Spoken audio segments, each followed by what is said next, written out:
Hey everyone, and welcome to the All It Takes Is a Goal podcast, the best place in the entire world, including all of Canada, to learn how to build new thoughts, new actions, and new results.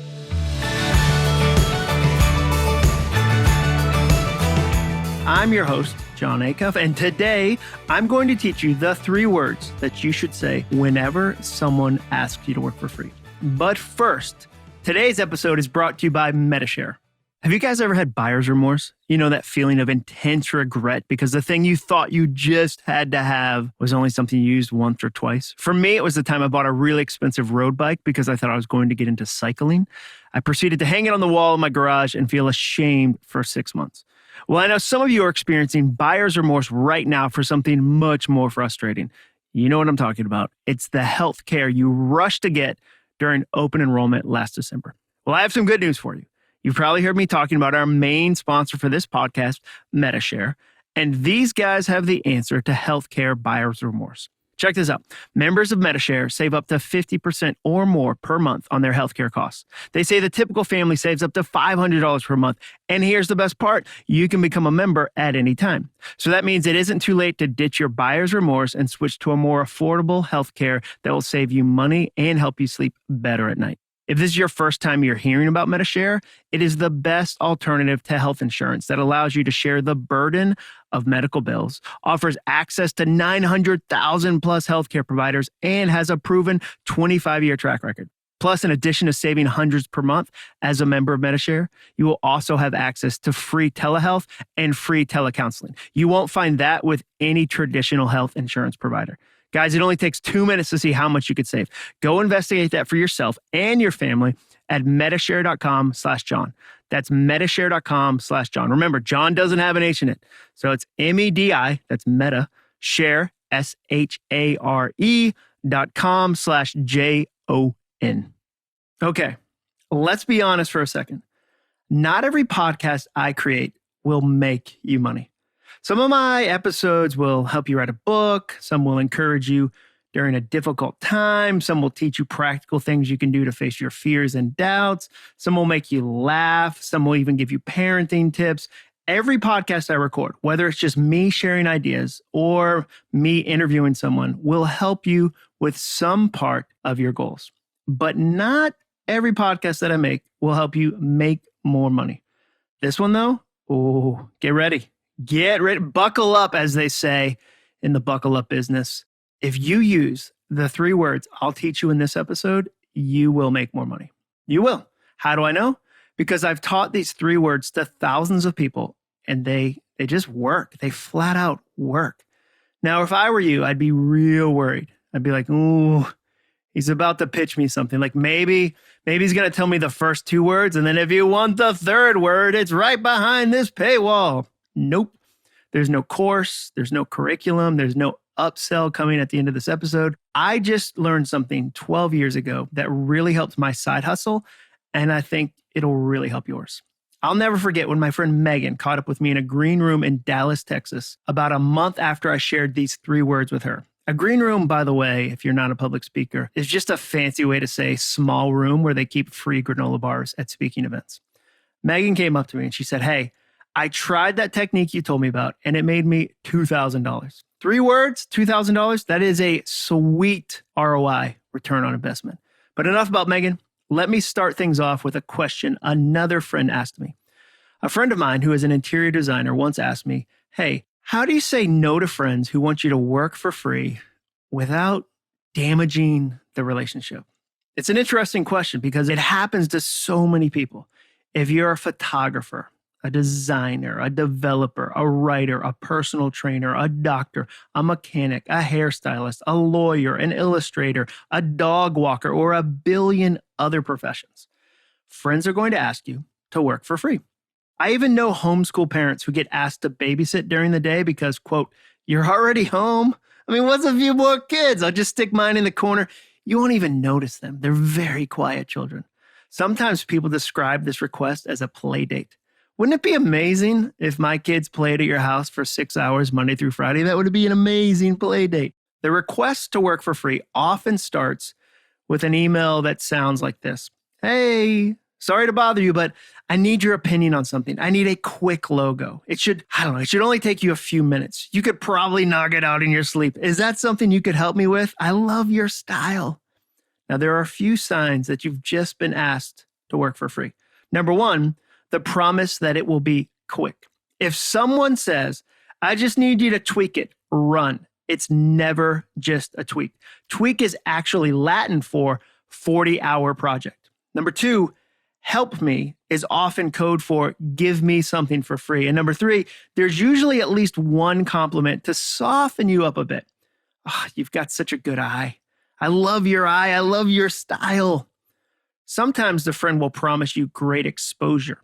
I'll do a separate podcast episode about working for exposure at some point because it's not as cut and dry as you think. Or your friend will offer to barter something you didn't want or need. Okay.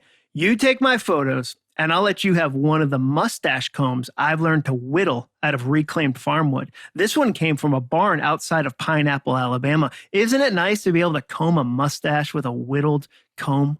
I just tried to think of the worst barter I could imagine, and that's what I came up with. I also like to use really obscure examples so that the internet doesn't get angry at me.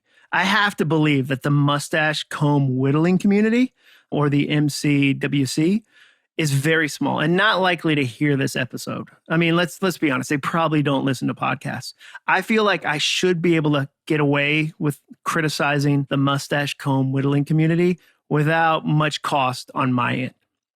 The email you receive with the free request might be different, but regardless of how the request is made, how do you handle it? My old method, this is what I used to do, was to say yes out of guilt and then do the work filled with pure white hot rage. My words said, sure, no problem, I'll do that. But my face said, I would kill you in your sleep if I owned a good pair of gloves. That's the only thing stopping me is I don't have a good pair of gloves. Have you ever done that? Have you ever said yes to something because you just didn't know how to say no? And then you're furious with yourself. Right now, wherever you are, right now, you should be shaking your head in your car, on a treadmill, while walking around the neighborhood, because everyone has said yes to something that they should have said no to. And it's not a fun way to live. After years of doing that, I came up with a really simple plan in 2008. That's when I first started building a side hustle and expanding my freelance writing and speaking. I stumbled upon a new soundtrack for my business. Now, a soundtrack is my word to describe a repetitive thought that guides your life. I wrote a book recently about overthinking called Soundtracks that teaches you how to retire your broken soundtracks, replace them with new soundtracks, and repeat them so often they become as automatic as the old ones. So in this situation, my broken soundtracks were telling me things like, you can't say no. You don't get to have boundaries. Other people get to have boundaries, but not you. You have to say yes to every request. Who are you to charge so much money for what you do? What if you say no and this is the last opportunity you ever have, etc.? I just had a whole gaggle of toxic thoughts that were getting in the way. That's the definition of overthinking, by the way, when what you think gets in the way of what you want. And in this moment, what I was thinking that I couldn't say no, that I had to say yes, was getting in the way of what I wanted, which was to build a successful business. I knew I needed to retire those soundtracks and replace them with some new ones. And I wanted the new one, I wanted the one that helped me to be short and simple so that it was easy to tell people. Here's what I came up with. When someone asks you to work for free, say these 3 words. What's your budget?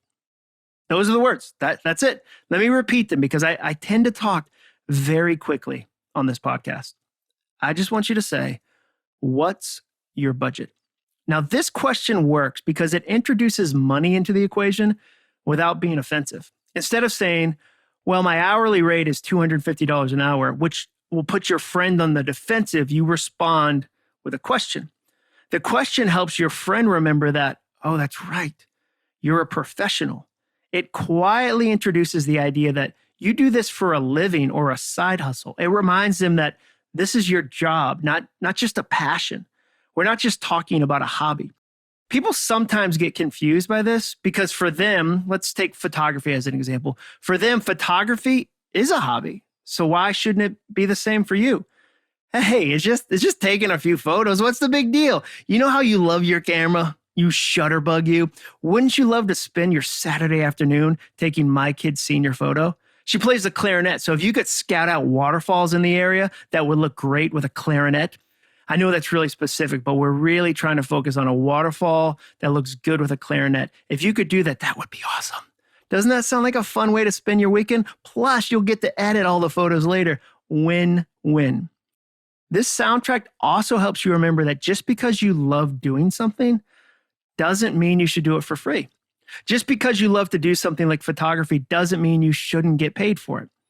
Now, two things are going to happen. When you say that to somebody, whether it's to their face, remember faces, we used to just talk to people directly, whether it's over a text message, whether it's an email, whenever you say, what's your budget, two things are going to happen. One of two responses will be sent right back to you. They'll say, one, okay, this is my budget. They'll tell you their budget. Or two, they will tell you they don't have a budget. If they tell you their budget, great. That's awesome. Proceed as you wish. I mean, if the money is good, proceed. I used to ask this question when I first started speaking professionally. And the crazy thing is that often the budget was much higher than I was going to charge. I used to be really insecure about my abilities. So when someone would ask me how much my rates were in like 2010, 2009, I'd say, my rates? A nickel. I'll fly across the country, create a 3-hour custom presentation for your audience, and I'll sleep in a hostel as long as you'll pay me a whole nickel. Doesn't even have to be a shiny nickel, just a regular old nickel will do. But then I started to ask the question, what's your budget? And the client would inevitably come back with a number that was much higher than a nickel. Hopefully, whoever you're dealing with has a budget, and they'll tell you what it is when you ask that question. But they might not have one. Even worse, they might tell you that they never pay for this kind of work or that other people give them discounts. This is an interesting negotiation technique because it shames you. One of the greatest struggles that entrepreneurs have, like when you're trying to grow a business, when that's your goal, is comparison. It's so easy to compare your work to someone else's. And in this moment, that's what someone is doing to you. They're comparing you to someone else and making you feel ashamed, as if everyone else is generous. Everyone else does this for free, but you're the greedy one. Now, it's important to recognize that something very telling is happening right now. I can't make this point strongly enough. A client who is a jerk during the ask will be a jerk during the task. I could probably do a whole episode on just that idea. And I'm going to say it again because it rhymed, and rhymes on podcasts are just fun. A client who is a jerk during the ask will be a jerk during the task. That's the second soundtrack that you should write down from this episode. If a friend, client, or customer is a jerk during the negotiation, guess what? They will be a jerk during the entire project. Don't expect them to magically change into a great client all of a sudden. If they don't have a budget and it's a free project, if it's something you want to do, then by all means, donate your time and your expertise. I love that you can use your talents that way. And I think you should support your church, your nonprofit, a family as often as you can. Do free work, but not out of shame or fear. What if you don't want to do the work for free though? What should you do then? I'll give you the next sentence that you should say. We'll put it in the show notes so you can just copy and paste it directly. If you don't want to do the project, say this. In order to honor and fulfill the commitment I've made to my paying clients, I can't take on any pro bono work. I love doing it when I can, but I don't have the time. That's all you say. Because they're not just asking you to give them something for free. If you take time away from your paying clients to work on your free clients, you're actually stealing from the people who pay you. That's terrible. That's how entrepreneurs go out of business. Saying yes to the wrong thing is one of the most expensive things you can do. That's the third soundtrack you should use. Every yes is expensive. Write that down. Every yes is expensive. There's a key distinction I need to make too. Don't say I don't have time right now, or I don't have time this month or this week. If you do that, the friend is going to respond, well, what about next month? What about next week? When are you going to be available? I was once afraid to tell someone a flat no. And I said, I'm sorry, I'm slammed for the next 6 months. Like I just wasn't brave enough to tell them a flat no in the moment. And they immediately emailed me back and said, what about on March 15th? They picked a date 6 months and 2 days later and just kept pushing. Keep it simple, keep it clear. I don't have the time, period. End of sentence, end of discussion. Now, upon hearing this, a good friend will recognize the boundary you just set and will say, hey, thanks for considering it. I completely understand.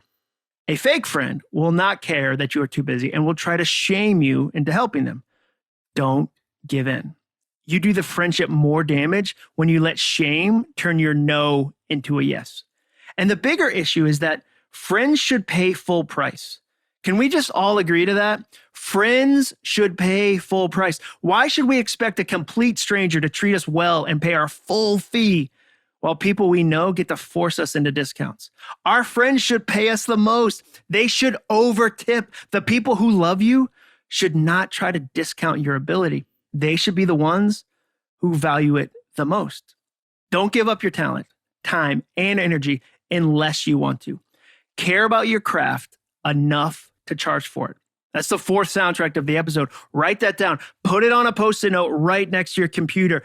Charge for what you do, or you won't get to do it for very long. So let's do a quick recap because we covered a ton today. Here are the soundtracks that I shared. Number one, what's your budget? That's the question I want you to ask when somebody asks you to work for free. Number two, a client who is a jerk during the ask will be a jerk during the task. If the negotiation is miserable and difficult, don't expect them to be magically nice on the back end. It's probably going to be difficult the entire time. Number three, every yes is expensive. You don't have endless yeses. Every one of your yeses is really expensive. Number four, care about your craft enough to charge for it. If you want to know more about how you can create brand new soundtracks that lead to brand new actions and brand new results, check out my new book, Soundtracks. The link is in the show notes. And thanks for listening today. Please make sure you follow the podcast and give me a quick review. The reviews you've been writing are awesome, and I really appreciate them. See you next week. And remember, all it takes is a goal.